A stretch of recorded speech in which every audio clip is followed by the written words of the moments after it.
Dieser Track ist für dich, Jack.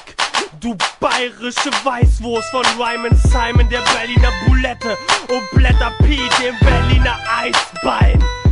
Check this out.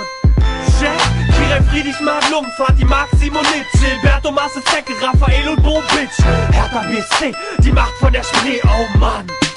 Ihr seid der 12. Mann, Nummer 13 ist der Schiri und der 14. das Glück. Hönes kauft die Liga leer, gib uns Dicer zurück. Ich glaub, ich werd verrückt, anstatt Fußball zu spielen, seh ich eure Millionäre mit dem Schiri diskutieren. Wasserlaufen, Ballack, dieser Giftswerk wäre gerne Marcelinho, doch ist nicht mal Effenberg. Ja gut, nix ist perfekt, ihr seid nicht Küpfeplatz, ihr seid das weiße Ballett. Metto Ballerina, spielt den Ball und geht duschen. Ich sitze in meinem Block, härter Schal, härter Push. Ich verlange nicht, dass ihr passiv abseits versteht, doch ist es nun mal Elfmeter, wird im Strafraum gelegt. Was geht, Jack, du sagst, Alter, überall hat ein Knaller. Doch was kann es schon sein, wenn für viele noch dran war? Nehmt den Punkt mit als Geschenk, als Souvenir. Nehmt noch mit, was ihr wollt, doch die Ehre bleibt hier.